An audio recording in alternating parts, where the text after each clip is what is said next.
자, 사사기 마지막 장으로 갈수록 점점 더 사태는 더 악화되고 있는 것처럼 보입니다. 여호수아가 죽고 또 그 후에 여러 사사들이 일어나고 그 가운데에 우리가 마지막으로 보았던 사사 이야기 삼손이 죽은 후에 그 사사기의 기록은 그 관점이 한 이름 없는 한 개인에게로 넘어가게 되죠. 그래서 어느 레위인 청년이 그 집을 떠나 방황하다가 미가라고 하는 집에 들어가서 거기서 이제 그 집의 제사장이 되는 그런 이야기. 또 미가가 어머니의 돈을 훔쳤다가 그걸 다시 돌려주면서 그 돈의 일부를 가지고 또 우상을 만들고 이런 아무리 생각해도 이스라엘 사람들로서는 상상할 수 없는 그런 일들이 너무나 혼란스러운 일들이 벌어지고 있는 것을 보죠. 근데 그때만 해도 어떤 개인적인 차원 내 머물렀던 그런 이야기라고 한다면 이 이야기가 점점 더 공동체로 혹은 한 지파로 그리고 나아가서는 이스라엘 전체로 확산되는 그런 모양새를 보게 됩니다. 오늘 우리가 읽게 되는 19장 그리고 다음번에 또 읽게 되는 그 다음 장에 나오는 그 이야기는 성경에 참 끔찍하고 충격적인 이야기들이 많이 기록되어 있지만 그 가운데서 둘째 가라면 서러울 정도로 우리 입에 올리기조차 불편한 그런 이야기가 기록이 되어 있습니다. 물론 이런 일들까지도 여기에 기록해 놓고 있는 이유가 뭐겠습니까? 이것이 바로 죄에 물든 우리의 민낯이라는 것이죠. 누구 다른 사람의 모양이 아니라 마치 우리들의 얼굴을 거울로 들여다보고 있는 것과 같은 그런 역할을 한다는 겁니다. 그 깨끗한 거울로 들여다보게 되면 좀 더러워진 모습들 또 추한 모습들이 아주 적나라하게 다 드러나게 되지 않습니까? 그처럼 우리가 평소에는 아무렇지도 않은 것처럼 그렇게 생각하다가도 깨끗한 거울 앞에 비춰보면 우리 안에도 이와 같은 추악한 모습들이 얼마든지 있을 수 있다는 것을, 이게 바로 죄의 얼굴이다, 죄의 모습이다 라는 것을 보여주고 있는 거죠. 단순히 이건 이스라엘의 모습이다, 범죄한 어떤 사람들의 모습이다, 이게 아니라 이것을 성경이 기록하고 오늘 우리들에게 이 말씀, 이렇게 끔찍하고 충격적인 이야기를 읽게 하시는 그 목적은 이 모습이 바로 내 안에 있을 수도 있는 모습이다 라고 하는 것을 하나님께서 우리에게 경고하시려는 그런 목적이 있다는 걸 꼭 잊지 말아야 되겠습니다. 우리는 가끔 성경을 읽을 때 남의 얘기처럼 읽을 때가 있어요. 참 이상한 사람들, 나쁜 사람들, 그렇게 읽을 때가 있지만 성경은 언제나 우리에게 거울과 같은 역할을 한다, 그런 말씀을 드리지 않습니까?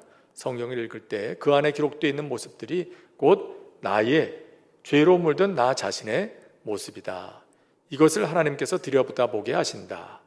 지금 대충 볼 때는 내 안에는 이런 것이 없는 것 같지만, 그러나 하나님의 거룩하심 앞에, 그 깨끗한 거울 앞에, 불꽃 같은 눈 앞에 우리의 죄로 물든 민낯이 그대로 드러나게 되면 우리 안에도 얼마든지 이러한 추악한 모습들이 있을 수 있다는 것을 하나님께서는 우리에게 보게 하시는 것이죠. 자, 오늘 말씀하시는 대목 어떤 얘기일까요? 대략 정리하면 이와 같습니다. 자, 한번 들여다볼까요? 1절을 한번 같이 읽겠습니다. 1절 시작. 이스라엘의 왕이 없을 그때에 에브라임 산지 구석에 거류하는 어떤 레위 사람이 유다 베들레헴에서 첩을 맞이하였더니. 자, 여기 보면 에브라임 산지 구석에 거류하는 어떤 레위 사람 이야기가 나옵니다. 이 사람은 이름이 밝혀져 있지 않습니다. 그 전 18장까지 나온 레위 청년의 이름은 나중에 밝혀졌죠. 18장 30절에 보면 그가 모세의 손자요 게르솜의 아들인 요나단이라는 것이 밝혀졌습니다. 그런데 이 청년과 또 구별되는 또 다른 레위 사람 한 사람이 있었다. 그는 유다 베들레헴, 그도 역시 유다 베들레헴 출신인데 에브라임 산지 구석에 거류하고 있었다. 거류하고 있었다는 말은 떠돌다가 이곳에 지금 자리를 잡고 살고 있다, 그런 얘기죠. 이전에 보았던 그 젊은 레위 청년과 같은 형편에 있습니다. 그런데 여기 보면 그가 유다 베들레헴에서 첩을 맞이하였다 그랬습니다. 자, 이건 안타까운 일이죠. 레위인은 하나님을 섬기는 그런 거룩한 직분을 맡은 사람입니다. 그래서 하나님께서는 그가 혼인을 할 때에도 반드시 정결한 처녀와 혼인을 하라고 말씀하셨습니다. 레위기 21장에 보면 그런 얘기가 있어요. 반드시 레위 사람들은 그 정결한 처녀와 결혼을 해라. 장기든지 혹은 행실이 좀 좋지 못한 여인든지 또 심지어 이혼한 여자도 안 된다. 정결한 처녀와만 결혼해라. 왜 그렇게 하실까요? 레위인들은 계속해서 자손을 이어내려가면서 성전에서 섬겨야 하는 일을, 거룩한 일을 해야 하는 사람들이기 때문에 결코 어떤 일로도 그들이 더럽혀질 수 없다는 걸 하나님은 분명하게 지적하고 계신 것입니다. 그렇기 때문에 너희는 결혼도 마음대로 내 눈에 보기에 좋다고 해서 삼손이 그랬던 것처럼 좋은 사람 들여다가 아무나하고 결혼해서는 안 된다. 반드시 거룩하고 정결한 사람, 그 사람과 혼인을 하고 그런 가정을 이루고 그런 자손들을 이어가야 한다. 왜냐하면 너희는 레위인이니까. 제사장이 될 사람들이고 성전에서 하나님을 섬겨야 하는 거룩한 사명에 주어진 사람들이니까 너희는 그렇게 해야 한다라고 말씀하십니다. 자, 합법적인 아내를 맞이할 때도 반드시 정결한 처녀이어야만 했습니다. 그리고 그 민족 안에서만 아내를 택해야만 했습니다. 이방 여인은 안 됩니다. 심지어 첩, 이건 더더군다나 말이 안 되는 일이죠. 자기의 아내가 있는데, 합법적인 아내가 있는데 또 다른 첩을 얻는다. 이건 안 될 일입니다. 다른 사람들은 그렇게 한다 할지라도 레위인은 안 되는 거예요.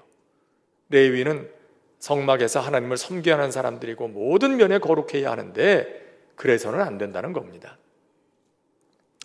자, 이건 매우 그렇기 때문에 레위인에게 있어서 아주 부적절한 그런 행동이었죠. 그런데 이 남자는, 이 레위 사람은 아무렇지도 않게 첩을 얻었다, 그렇게 얘기하고 있어요. 이게 지금 19장부터 나오고 있는 끔찍하고도 충격적인 일의 발단이 되는 거죠. 더욱이 이 레위 사람은 에브라임 산지 구석에 사는 사람이다 그랬어요. 에브라임 산지 구석이라는 말은요, 하나님의 회막이 있는 실로와 아주 가까운 지역입니다. 그러니까 하나님의 회막, 성전과 물리적으로 가까운 거리에 있는 곳에 살고 있다는 거예요. 아이러니컬한 일이죠. 그는 레위인이요, 그런데다가 성전과 가까운 곳에 살고 있어요. 그런데 그의 삶은 그렇지 못해요. 레위인답지도 못하고 성전과 가까운 곳에 사는 사람답지도 못합니다. 자, 이런 걸 보면 성전 가까운 곳에 있다고 해서 자동적으로 경건한 사람이 되는 건 아닌 것 같습니다. 물론 물리적으로 그런 하나님의 성전과 가까이 있는 곳에 사는 것은 그런 위치는 하나님께 가까이 나아가는 데에 매우 긍정적이고 유리한 그런 역할을 하는 것임에 틀림이 없습니다. 그래서 가끔 제가 여러분들에게도 말씀드립니다만은 여러 가지 형편이 여의치 않을 수도 있지만 할 수만 있다면 예수 믿는 사람들은 성전 가까이, 교회 가까이 사는 게 좋다. 사람은 모름지기 교회하고 가까이 있어야 마음이 멀어지면, 몸이 멀어지면 마음도 멀어진다. 그런 속담도 있는 것처럼 우리의 몸이 교회와 가까이 있으면 마음도 자꾸 교회 쪽으로 가게 돼 있어요. 오며 가며 교회를 자꾸 보게 되고요. 또 멀리 있으면 어쩌다가 한번 가까스로 오게 되는 걸 가까이 있으면 수시로 왔다 갔다 할 수 있게 되잖아요. 그러다 보니까 점점 그 마음속에 신앙도 더 단단해질 수 있는 거죠. 그런 기회를 훨씬 더 많이 얻을 수가 있는 거예요.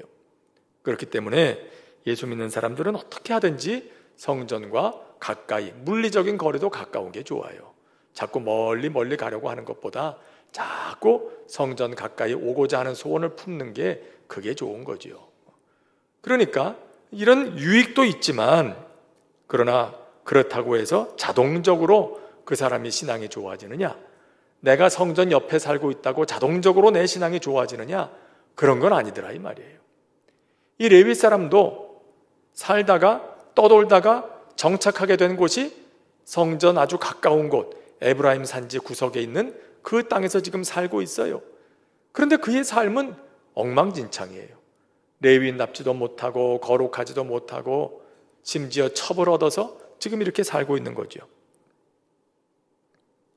자, 이 레위인도 앞서 레위인 청년처럼 떠돌아다니다가 이곳으로 들어온 사람이었습니다. 본래 이미 여러분들 아시는 것처럼 레위인은 하나님께서 이스라엘 각 지파가 살고 있는 지역에 다 흩어져 살면서 하나님께서 각 지파들의 지역 안에 마련해 놓으신 48개, 48개 성읍에 흩어져 살아라. 거기 살면서 각 지파의 사람들이 하나님을 잘 섬기고 신앙생활을 잘 할 수 있도록 그렇게 도와야 한다. 그 사명을 그들에게 주지 않으셨습니까? 그 성읍을 떠나면 안 되는 사람들이었는데 레위인 청년도 오늘 19장에 등장하는 이 사람도 또다시 하나님께서 그들에게 주신 성읍을 떠나고 있는 걸 봅니다. 이미 여러분들 알고 계신 것처럼 그 이유는 여러분 잘 아시죠? 이스라엘 백성들이 여호와 하나님을 잊게 되면서 성전에 나와 예배하는 사람들이 없습니다.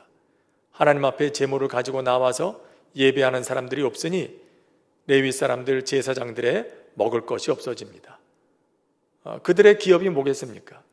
하나님께서 그들에게는 기업을 땅을 주지 않으셨기 때문에 이스라엘 백성들이 하나님께 가져오는 것들이 레위인들과 제사장들의 먹을거리가 되고 또 저들의 생활비가 되는데 이 사람들이 성전에 나와서 예배하지도 않고 하나님 앞에 제물을 가져오지도 않고 11조도 드리지 않고 그러니까 성전 곳간은 점점 텅텅 비어가고 그러니 결국 어떻게 되겠어요? 레위인들과 제사장들은 그 성읍 안에 머물러 있다가는 이제 전부 온 가족들이 굶어 죽게 생긴 거지요. 그러니 어떡하겠어요?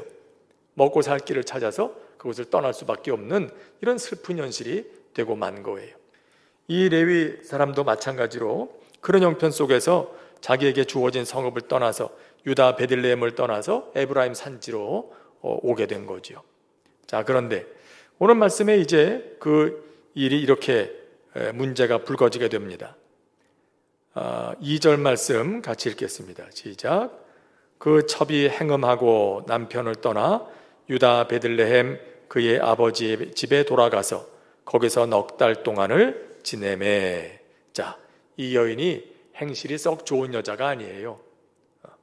첩이기도 했지만 별로 행실도 그다지 좋지 않았어요. 물론 이 남편과의 관계도 그리 썩 좋지 않았을 가능성도 있습니다. 그래서 어떤 해석가는요, 주석가들은 이렇게 해석을 합니다. 이 아내가 행음하여, 이런 표현을 그 아내가 남편을 미워하여 이렇게 해석한 그런 부분도 있어요. 그걸 보면 아마도 남편과 사이가 별로 좋지 않았던 모양인 것 같기도 합니다만은 어쨌든 그렇다고 해서 이 여인이 집을 나가서 딴 남자를 만난다? 이건 역시 이 여인의 행실이 썩 좋지 못했다는 걸 말하는 거지요. 그리고는 어디로 가버렸어요? 회개하고 돌아온 게 아니라 아예 친정집으로 가버렸어요. 그리고 거기서 넉 달을 지냅니다. 자, 그리고 시간이 흘러서 그 4개월이 지난 후에 레위인이 다시 그 여인을 생각하고 그 여인을 데려오려고 장인의 집으로 갑니다. 3절에 보면 그의 남편이 그 여자에게 다정하게 말하고 그를 데려오고자 하여 하인 한 사람과 나귀 2마리를 데리고 그에게로 갔다 그랬어요. 그리고 장인과 만나게 됩니다. 비록 첩이기는 했어도 집으로 돌아온 딸을 보면서 아마도 아버지의 마음은 타들어갔을 겁니다. 그렇지 않겠어요? 아니, 기왕 첩일망정 한 남자하고 그렇게 살고 있으면 행복하게 잘 살면 좋으련만 어쩌다가 이렇게 또 친정으로 도망 와가지고 돌아갈 생각도 하지 않고 넉 달이 지나도록 여기 주저앉아 있는 것이 참 아버지의 마음이 너무 안타까웠겠죠. 그런데 그 레위 사람 남편이, 이 딸의 남편이 찾아온 거예요. 딸을 데려가겠다고. 그러니 이 장인이 얼마나 마음이 좋았겠어요. 아이고, 야, 다행이다. 그래도 이 철없는 딸이 안 가겠다고 고집부리고 여기 저러고 있는데 남편이라도 자기 딸을 데려가겠다고 찾아왔으니 얼마나 고맙겠어요. 그래서 반갑게 맞아드립니다. 그리고 잔치를 벌여서 막 좋은 걸 대접해 줍니다. 며칠을 머물렀다고 합니까? 3일 동안 머물렀다고 합니다. 4절에 보면. 그리고 나서 이제 다시 가려고 하는데 장인이 어떻게 해요? 또 붙잡는 거죠. 이른 아침에 가서 가려고 하니까 아유, 하루만 더 있다 가라고. 그래서 못 이기는 척 그렇게 또다시 음식을 먹고 마시고 하다 보니까 해가 저물었어요. 그러니 다 저녁 됐는데 또 어딜 가겠냐? 우리 집에서 자고 내일 아침에 가라. 그 다음 날이 됐어요. 그 다음 날 아침에 일어나서 가려고 그러니까 또 붙잡는 거지요. 그래서 또 하루를 그 집에서 지내게 됩니다. 그리고 이틀을 더 머문 후에 그 다음 날 아침에 그 이틀을 머문 후에 그 다음에 떠나려고 이제 마음을 먹습니다. 근데 어떻게 됩니까? 이미 해는 뉘엿뉘엿 져가고 있는 거지요. 그때도 장인이 또 붙잡는 거예요. 근데 이 레위 사람이 더 이상 머물면 안 되겠다. 시간은 늦었지만 떠나야 되겠다. 그리고 이제 마음을 먹고 떠나게 됩니다. 자, 그런데 사실 이건 매우 위험한 일입니다. 이 사람이 아침 일찍이 떠나려고 했던 이유는 그 당시에 길을 떠나는 풍습이 그랬기 때문이에요. 요즘처럼 교통수단이 빨라가지고 단 몇 시간 몇 분이면 갈 수 있는 그런 시대도 아니고, 예전에는 나귀를 타고 터벅터벅 걸어서 갈 수밖에 없는 그런 시대인데 시간이 많이 걸리게 되죠. 그런데다가 그 중동 지역, 가나안 지역의 한낮 더위는 매우 뜨겁지 않습니까? 그러니까 그 뜨거운 시간에 대낮에 나귀를 타고 여행한다는 건 여행자에게 매우 힘든 일이고요. 더군다나 해가 져서 어두워지게 되면 어떻게 되겠어요? 요즘처럼 치안이 좋은 때도 아니죠. 산적들이 있고 강도들이 있고 험악한 사람들이 많이 있던 그 시대에 길바닥에서 그렇게 밤을 지낸다는 건 날 잡아 잡수시오 하는 것과 똑같은 거예요. 거의 죽은 목숨이나 다름없는 거죠. 그래서 늦은 시간에는 이 사람들이 여행을 떠나지 않아요. 어디를 간다 하면 항상 이른 아침에 떠나서 부지런히 가게 되죠. 그리고 해지기 전에 다른 성읍에 들어가서 거기서 밤을 지낼 곳을 찾아가지고 거기서 이제 밤을 지내고 또다시 아침 일찍이 떠나고 이렇게 해야 되는 거예요. 그런데 이 레위 사람은 거의 해가 져가는 그런 늦은 시간에 길을 떠납니다. 가다가 얼마 가지도 않았는데 에브라임 산지까지 가기에는 아주 말도 안 되는 것이고요. 가다가 결국 여부스의 그 지역에 도착하게 됩니다. 거기 여부스에 도착해서 해가 뉘엿뉘엿 져가니까 종이 말합니다. 우리 해가 져가는데 더는 못 가겠고 여부스 사람들 지방에 여기 들어가서 좀 쉴 곳을 찾아봅시다. 그러니까 레위 사람이 이 사람이 그래도 기왕이면 동족이 있는 곳으로 들어가는 게 좋지 않겠나 이렇게 판단을 해서 여부스 사람 이방인의 그 지역은 믿을 수가 없으니 기왕이면 조금만 더 가면 우리 동족 베냐민 사람들 사는 동네 나오니까 거기 가서 유숙합시다. 그래서 그쪽까지 갑니다. 베냐민 동네, 베냐민 지파의 땅까지 가는 거죠. 근데 거기서 문제가 발생하는 거예요. 자, 어떻습니까? 이스라엘 사람들의 전통, 또 하나님께서 유대인들에게 요구하시는 환대, 어떤 거죠? 나그네를 보면 반드시 집으로 초대해드려서 그를 대접하고 유숙하게 하는 것이 그게 하나님의 법이었고 그 당시에 친절의 기준이었어요. 다른 민족들은 안 그러더라도 유대인들, 이스라엘 사람들은 그랬어야만 마땅하죠. 근데 레위 사람이 여부스 지방은 이방인들의 땅이니까 거기 믿을 수 없다. 우리 동족의 땅으로 가자. 그래서 베냐민 지경으로 들어왔는데, 베냐민에 들어왔는데도 길거리 이렇게 광장에 앉아 있는데 해가 저물었는데 아무도 그를 집으로 데려가는 사람이 없는 거죠.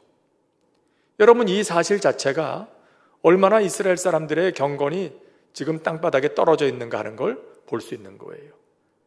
그 사람의 생명 죽든지 살든지 내 할 바 아니다 이렇게 내버려 둔 거죠. 요즘하고는 다른 거예요. 옛날에 이런 식으로 했다는 것은요, 그 사람을 그냥 죽게 내버려 뒀다는 것이에요. 거의 살인 방조죄에 해당하는 그런 심각한 일이 되는 거죠. 그런데 사람들은 이 레위 사람과 그의 첩과 종과 이 사람들을 그대로 두고 아무도 집으로 초청하지 않아요. 그러다 결국 여기서 한 노인을 다행히 만나게 됩니다. 노인을 만나서 집에 들어갔는데 그때 이제 일이 생기게 되죠. 어떤 일입니까? 사람들이 찾아옵니다. 문을 두드리면서 너희 집에 들어온 나그네들 그 사람들 내놔라. 우리가 그들과 관계하겠다. 이건 그들과 음행을 저지르겠다 그런 말이에요. 요즘으로 말하면 동성연애 하겠다, 남색하겠다 이런 말이죠. 그 지역 사람들이 베냐민 땅에 있는 사람, 물론 그들이 와서 요구한 사람들은 기브아 사람이라고 하긴 했어요.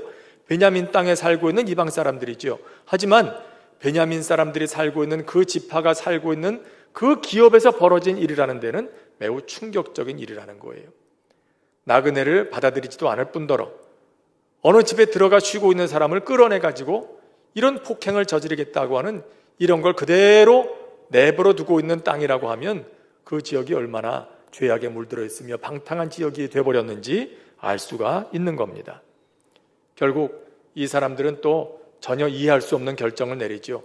이 노인도 처음에는 굉장히 경건하고 좋은 사람 같아 보였는데 그의 행동도 이해할 수가 없어요. 자꾸 그 나그네들 내놓으라 그러니까 여기 내 딸과 이 여인의 첩을 데려가라. 그리고 이 나그네는 그대로 내버려 두라. 그렇게 얘기를 해요. 아니 자기들은 자기들만 괜찮으면 되고 딸이랑 이 첩은 밖에 내보내서 폭행을 당해도 괜찮은 겁니까? 그렇게 도구로도 만들어도 되는 걸까요? 아닌 거지요. 그런데도 계속 이 사람들이 고집을 부리니까 결국 이 레위인 남자가 자기 첩을 내주고 자기는 집 안으로 쏙 들어와 버려요. 그 밤새도록 폭행을 당하다가 이 여인은 결국 도움을 얻지 못하고 밖에서 죽임을 당하게 되죠. 이 사실을 아침에 일어나서 길을 떠나려고 보다가 이 레위 사람이 그걸 보고 첩을 데리고 그 나귀에 싣고 가가지고 어떻게 해요? 그 시체를 토막을 내가지고 12지파 살고 있는 그 동네에다가 다 보냈어요. 참 상상할 수 없는 끔찍한 일이 벌어진 거죠. 물론 그 당시에 사람이 아니라 짐승을 가지고 이렇게 하는 예가 있긴 있었어요. 예를 들어서 사울이 그렇게 했죠. 사울이 처음에 왕이 됐을 때 암몬 사람들이 침공에 들어왔을 때 온 백성들을 규합해서 암몬과 싸우려고 하는데 그 사람들의 동기를 부여하기 위해서 어떻게 합니까? 소를 잡아다가 한결이에 소를 잡아다가 이걸 12덩이로 쪼개가지고 각 지파에 다 보냅니다. 저들에게 이건 아주 다급한 일이고 중차대한 일이기 때문에 반드시 우리 함께 모여서 이 일을 해결해야 한다. 그런 강력한 메시지를 보내기 위한 방법 가운데 하나가 이런 고대 사회는 이런 방법이 있었거든요. 근데 지금은 어때요? 소가 아니에요. 짐승이 아니에요. 사람의 몸을, 비록 첩이긴 했지만 한때 그와 함께 살았던 여인의 몸을 12토막을 내가지고 보냈다. 이건 도대체가 이건 유래를 찾아볼 수 없는 끔찍한 일인 거예요. 그래서 오늘 말씀의 마지막 부분에 보면은요, 이스라엘 백성들도 이 모습을 보고 충격을 받습니다. 그래서 그것을 보는 자가 다 이르되 이스라엘 자손이 애굽 땅에서 올라온 날부터 오늘까지 이런 일은 일어나지도 아니하였고 보지도 못하였다. 다들 충격을 받은 거예요. 이걸 어떻게 하면 좋을까 상의한 후에 결정을 내리자 그렇게 했다 합니다. 다음번에 나오는 얘기는 이에 이어지는 얘기입니다만은 자, 오늘 이야기를 통해서 우리가 좀 더 살펴볼 내용은 다음과 같습니다. 첫째, 자신의 정체성을 기억해야 한다는 사실입니다. 이 이야기의 발단, 이 끔찍한 일이 어디서부터 시작된 겁니까? 레위 사람이 자기의 정체성을 잃어버리고 레위인으로서는 해서는 안 될 일을 한 데서부터 이 일이 시작이 되는 거예요. 레위인은 자신이 누구인지를 기억했어야만 합니다. 비록 살 길을 찾아서 레위인의 성읍을 떠나야 했지만은 그래도 그가 어디에 가든지 레위 사람이라는 사실을 잊지 말았어야 했습니다. 하나님의 법을 따라서 정결한 가정을 이루고 이스라엘 앞에서 본을 보여야만 했습니다. 다른 여러 지파의 사람들이 혹은 이방인들이 주변 사람들이 다 첩을 데리고 살지라도 레위 사람, 이 사람만은 그래서는 안 되는 사람이거든요. 그 손으로 하나님을 섬기는 사람이니까, 거룩해야 할 사람이니까. 그런데 주변 사람들 다 하는 거와 똑같이 그도 첩을 데리고 살고 있는 겁니다. 여기서 문제가 생기는 거예요. 여러분, 우리도요, 어디 가든지 그리스도인으로서의 정체성을 늘 기억하며 살아갈 수 있길 바랍니다. 신앙인이 신앙인의 정체성을 잃어버리고 세상과 똑같이 되는 순간 내 삶에 문제가 생기기 시작해요. 거기서부터 비롯되는 거예요. 이 레위 사람이 내가 누구인가만 바르게 알고 그에 합당한 결정을 내리고 살았더라면 이런 일은 그의 인생에 혹은 이스라엘 민족 전체에 일어나지 않았을 수도 있었던 일이 결국 여기서 일이 일어나고 마는 거예요. 그러다 살면서 아니 내가 뭐 교회 다니긴 하지만 나도 이 세상 사는데 뭐 세상 사람들 다 그렇게 하는데 나라고 뭐 별 수 있나? 사람들 그렇게 하는데 나도 그렇게 해야지. 이렇게 생각하는 부분들이 있을지 모릅니다. 아니라는 거예요. 우린 거기서 늘 질문해야 되죠. 세상 사람들이 다 그렇게 할지라도 하나님께서 나에게 요구하시는 삶이 있다. 나의 정체성은 그리스도인이다. 우리 지난번에 한번 설교에서 나누었던 말씀처럼 마틴 루터가 그랬다잖아요. 늘 마음속에 자기 자신을 향해서 그렇게 늘 다짐하곤 했다지 않습니까? 나는 세례받은 사람이다. 나는 세례받은 사람이다. 나는 그리스도인이다. 나는 구원받은 하나님의 백성이다. 늘 이걸 잊지 말고 살아야 한다는 사실에 다시 한번 도전을 받게 되는 겁니다. 또 하나는 회개할 기회를 놓치지 말아야 한다는 겁니다. 자, 첩이 떠났어요. 어찌됐든지 뭐 그 집을 떠났어요. 안타까운 일이긴 합니다. 하지만 레위인으로서는요, 생각해보면 그 첩을 다시 데려올 생각을 할 것이 아니라 차제에 그의 가정을 하나님 앞에서 정결하게 회복할 기회로 삼았어야 맞았어요. 다시 첩을 찾으러 갈 일이 아니에요. 애초부터 하나님께서 기뻐하시는 일이 아니었어요. 그러면 이렇게 자기 발로 나갔을 때, 행음하고 나갔을 때, 어쨌든지 집을 떠났을 때 하나님께서 기뻐하지 않으시는 일인가 보다 생각하고 다시 이때 그 가정을 정결하게 회복하는 기회로 삼았어야 되죠. 그런데 이 레위인은 어떻습니까? 이미 분별력을 잃어버렸어요. 단순히 인간적인 정에 이끌려가지고 결국 이 여인을 찾으러 갑니다.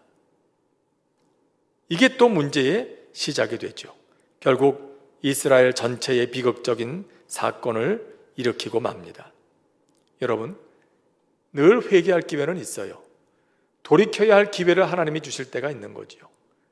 가인을 하나님께서 징계하실 때도요, 하나님께서 예고 없이 그렇게 말씀하신 게 아니에요.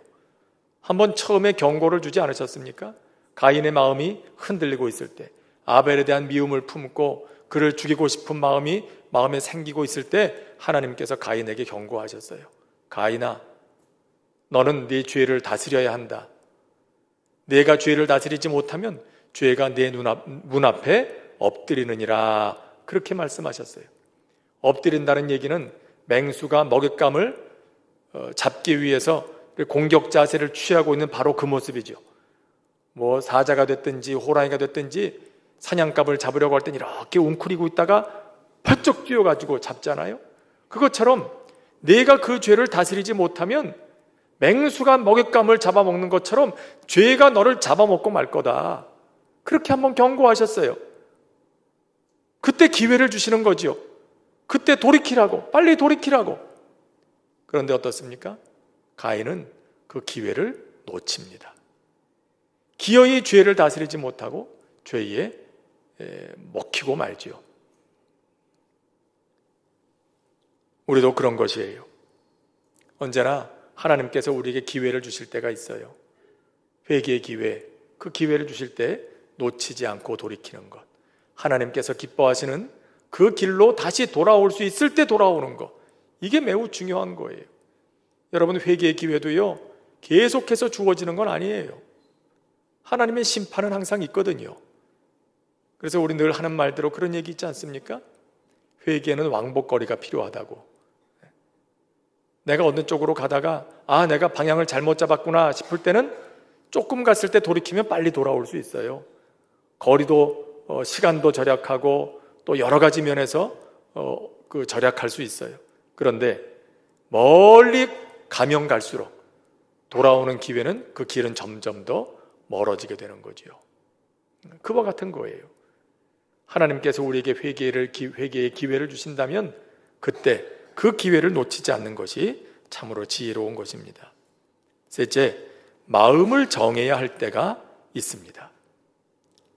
자, 어쨌든 이 레위 사람이 물론 처음부터 가정을 바르게 세웠어야 하지만, 정결하게 세웠어야 하지만, 어쨌든 이 레위인이 인간적인 정을 누르지 못하고 그 첩을 되찾겠다고 장인의 집으로 가지 않았습니까? 그리고 3일 동안 있다가 아침 일찍이 떠나려고 했습니다. 그때 떠났어야 돼요. 그때 떠났더라면 이런 불상사는 아마도 없었을지도 몰라요. 근데 그때 떠나지 못하지요. 무엇 때문에? 장인이 자꾸 붙잡아요. 하루만 더, 하루만 더. 자꾸 붙잡으니까 그때 마음을 정하지 못하고 그래, 뭐 하루만 더, 조금만 더. 그러다 결국 기회를 놓치고 마는 거예요.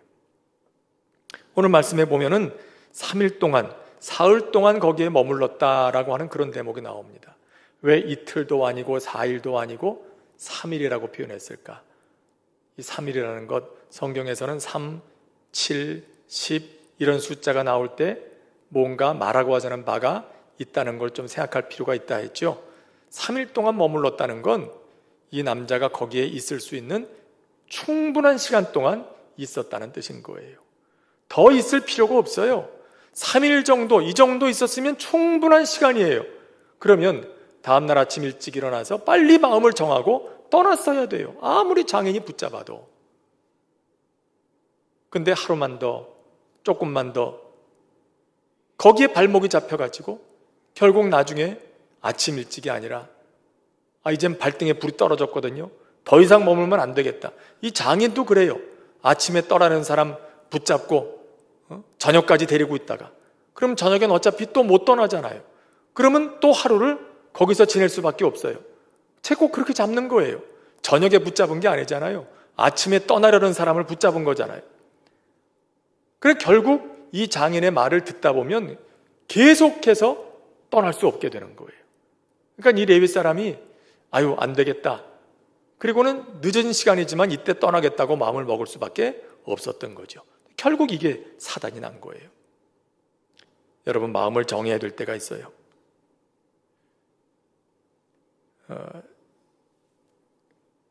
늘 죄는요, 한 번에 무슨 문제가 생기진 않아요.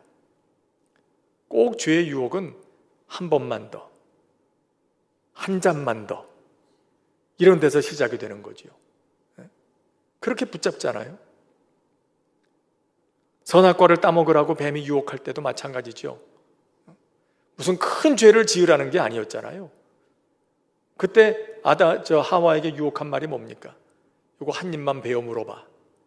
이거 한 입만 먹어봐. 그거였거든요. 근데 거기서부터 시작이 되는 거예요. 한 입만 먹어봐. 한 번만, 이번 한 번만, 이거 한 잔만, 이번만.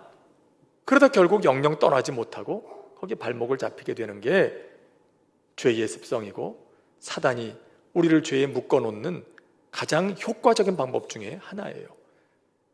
쉽게 보게 되거든요. 가볍게 보게 되거든요.